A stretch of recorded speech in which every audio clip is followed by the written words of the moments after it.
Hello అందరికీ ఈరోజైతే నేను మీకు అగ్నిమథనం గురించి చెప్పబోతున్నాను అనమాట. మీలో ఎంతమందికి అగ్నిమథనం గురించి తెలిస్తే కనుక కామెంట్ చేయండి. నిజంగా ఇలాంటిది ఒక ప్రక్రియ ఉంటుంది అని కానివ్వండి, దాన్ని నేను చూస్తాను కానివ్వండి అనుకోలేదు. కానీ అదృష్టం కొద్దీ నేను దాన్ని చూశాను అనమాట. మీకు కూడా చెప్పబోతున్నాను. అంటే మనం చూసాం కాబట్టి దాని గురించి తెలుసుకోవాలి కదా, అందుకని చెప్పి నేను అగ్నిమథనం అంటే ఏంటో కూడా తెలుసుకున్నాను అనమాట. మీకు కూడా చెప్తున్నాను రండి.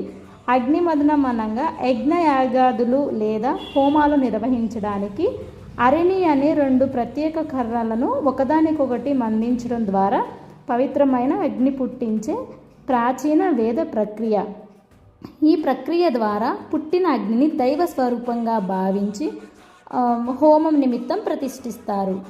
ఇది కేవలం నిప్పు పుట్టించడమే కాదు, సృష్టిలోని అగ్నితత్వాన్ని ఆహ్వానించే ఆధ్యాత్మిక ప్రక్రియ కూడా చెప్తూ ఉంటారు. Thank you for watching.